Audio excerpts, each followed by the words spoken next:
சொல்லவா? ஹாய் வணக்கம், welcome to சொல்லவா சேனல். இன்றைக்கி நம்ம ரொம்ப சிம்பிளான ப்ளம் கேக் எப்படி செய்கிறதுன்னு பார்க்கலாம். அதுக்கு முன்னாடி ஃபர்ஸ்ட் ஆஃப் ஆல் நம்ம சேனலை சப்ஸ்கிரைப் பண்ண அனைத்து உள்ளங்களுக்கும் என் நன்றியை தெரிவித்துக்கிறேன்.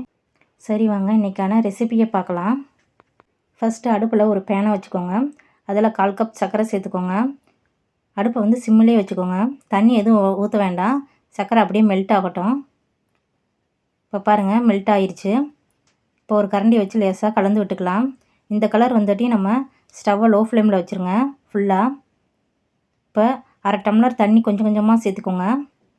இது கொஞ்சம் தெறிக்கிற மாதிரி இருக்கும், அதனால் பொறுமையாக கொஞ்சம் கொஞ்சமாக ஃபஸ்ட்டு கொஞ்சம் ஊற்றிட்டு அதுக்கப்புறம் கொஞ்சம் கொஞ்சமாக ஊற்றிக்கோங்க. இப்போ ஊற்றிட்டு நல்லா ஒரு கரண்டியை வச்சு நல்லா இந்த மாதிரி கலக்கிக்கோங்க. அடுத்து இதில் 1/2 கப் டியூட்டி ஃப்ரூட்டி போட்டுக்கோங்க. நான் எல்லாம் மிக்சர் கலர் சேர்த்துருக்கேன். 1/4 கப் திராட்சை சேர்த்துக்கோங்க. நீங்கள் இதுக்கு பதிலாக கருப்பு திராட்சை சேர்த்துக்கிட்டிங்கன்னா இன்னும் டேஸ்ட்டு நல்லாயிருக்கும். எனக்கு இந்த திராட்சை இருக்கனால நான் இதை சேர்த்துக்கிட்டேன். இது கூட நீங்கள் செரி இருந்தாலும் கட் பண்ணி போட்டுக்கோங்க. போட்டு சிம்லே வச்சு லேசாக வேக விடுங்க. இப்போ இந்த அளவுக்கு கெட்டியானதும் ஸ்டவ் ஆஃப் பண்ணிவிட்டு இதை தனியாக ஒரு பாத்திரத்தில் நம்ம எடுத்து வச்சுக்கலாம். அடுத்து அதே பேனில் 1/2 கப் பால் சேர்த்துக்கோங்க. இப்போ இது கூட 1/4 கப் வெண்ணெய் சேர்த்துக்கோங்க. வெண்ணெய் சேர்த்து வெண்ணெய் நல்லா உருகிற அளவுக்கு நல்லா மிக்ஸ் பண்ணிக்கோங்க. வெண்ணெய் ஃபுல்லாக பாலோடு உருகினதுக்கப்புறம் ஸ்டவ் ஆஃப் பண்ணிடுங்க. இப்போ இதை நம்ம ஒரு பவுலுக்கு சேர்த்துக்கலாம். இப்போ இதில் 1/4 கப் சர்க்கரை சேர்த்துக்கோங்க. 1/2 கப் சர்க்கரைக்கு நம்ம ஏற்கனவே 1/4 கப் வந்து கேரமலைஸ் பண்ணியாச்சு. இப்போ 1/4 கப் சேர்த்துக்கோங்க. நீங்கள் இதுக்கு பதிலாக ப்ரௌன் சுகர் கூட சேர்த்துக்கலாம். இந்த 1/4 கப் சர்க்கரைக்கு ப்ரௌன் சுகர் கூட சேர்த்துக்கலாம்.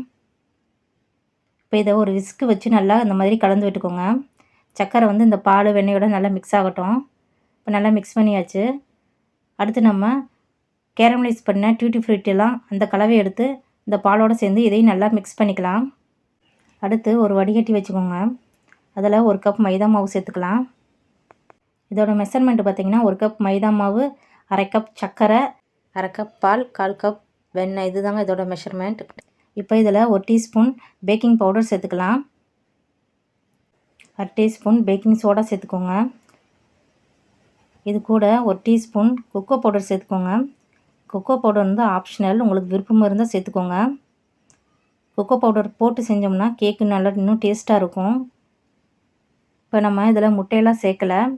அதுக்கு பதிலாக 1/4 கப் வெண்ணெய் சேர்த்துருக்கோம். அதனால் உங்களுக்கு கேக் நல்லா சாஃப்டாக வரும். நம்ம முட்டையில் செய்த மாதிரியே கேக் வந்து நல்லா சாஃப்டாக வரும். இப்போ நல்லா இதை சலிச்சாச்சு. இப்போ இது கூட ஒரு பிஞ்ச் அளவு பட்டை, கிராம்பு, ஏலக்காய் தூள் சேர்த்துக்கோங்க. ஃப்ளேவர் அந்த கேக்கோட சாப்பிடையில சூப்பராக இருக்கும். இது கூட ஒரு பிஞ்சு உப்பு சேர்த்துக்கோங்க. இதை சேர்க்க மறந்துட்டேன். நீங்கள் ஜலிக்கையிலே இதெல்லாம் சேர்த்து சலிச்சுக்கோங்க ஒரே இதாக. நான் ஃபைன் பவுடராக அரைச்சிருக்கனால அதை அப்படியே சேர்த்துக்கிட்டேன், பட்டை பவுடரை. இப்போ இதை ஒரு விஸ்க்கு வச்சு நல்லா கலந்துக்கோங்க. இப்போ நம்ம சேர்த்துன இன்க்ரீடியண்ட் எல்லாம் கரெக்டான அளவில் இருக்கிறதுனால நம்மளுக்கு மேற்கொண்டு பால் தேவைப்படாது. ஒரே டைரெக்ஷனில் மெதுவாக மிக்ஸ் பண்ணிக்கோங்க. பாருங்கள் இந்த கன்சிஸ்டன்சிக்கு மிக்ஸ் பண்ணிக்கோங்க, கரெக்டாக இருக்கும். அடுத்து நம்ம கேக் ட்ரேயில் கொஞ்சமாக எண்ணெய் தடவி பட்டர் ஷீட் போட்டிருக்கோம். இப்போ இந்த கேக் பேட்டரை நம்ம ஊற்றிடலாம். இந்த அளவுக்கு கொஞ்சம் கெட்டியாக இருக்கணும். அப்போ தான் நம்ம நட்ஸு மேலே போடையில் கேக் பேட்டர் மேலேயே நம்ம போட்ட நட்ஸ் அப்படியே இருக்கும். இல்லாட்டினா கீழே உள்ளே போயிடும், அடியில் போயிடும். அதனால் ஓரளவுக்கு கெட்டியாக இருக்கிற மாதிரி பார்த்துக்கோங்க கேக் பேட்டர். இப்போ நான் வச்ச ஷேப்லேயே அதே அளவு முந்திரி எல்லாமே அப்படியே இருக்கும் பாருங்கள் கேக் பேக்காகி வர நேரத்தில். இப்போ நான் ஏற்கனவே குக்கரை வந்து 10 நிமிஷம் ஃப்ரீ ஹீட் பண்ணியிருக்கேன். அடியில் ஒரு சின்ன தட்டு போட்டு ஃப்ரீ ஹீட் பண்ணியிருக்கேன். அடியில் உப்பு எதுவும் போடலாம், நம்ம சும்மா ஒரு தட்டை மட்டும் போட்டு ஃப்ரீ ஹீட் பண்ணியிருக்கேன்.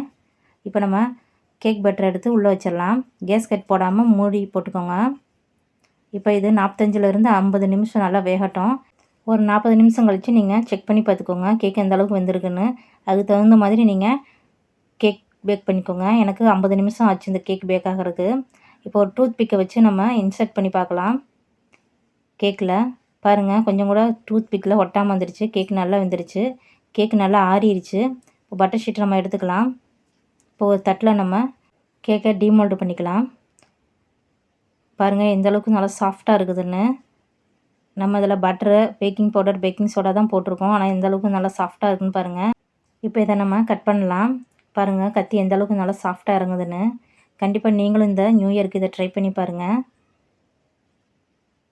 பாருங்கள் எந்த அளவுக்கு உள்ளே நல்லா சூப்பராக வெந்து நல்லா சாஃப்டாக இருக்குதுன்னு. டேஸ்ட்டு சூப்பராக இருந்தது. கண்டிப்பாக நீங்கள் இந்த மெத்தடில் ஒரு தடவை செஞ்சு பாருங்கள். உங்களுக்கு இந்த வீடியோ பிடிச்சிருந்தால் மறக்காமல் நம்ம சேனலை சப்ஸ்கிரைப் பண்ணுங்கள். வீடியோ எண்டுக்கு வந்தாச்சு. இன்றைக்கான சிந்தனை செய்தி என்னன்னு பார்க்கலாம் வாங்க. ஒரு நிமிடம் உன் கவலைக்கு நீ இடம் கொடுத்தால் ஒவ்வொரு நிமிடமும் உன் மகிழ்ச்சியை இழப்பாய். வாழ்வில் எது நேர்ந்தாலும் துணிச்சலோடு போராடு, வெற்றி உனதே.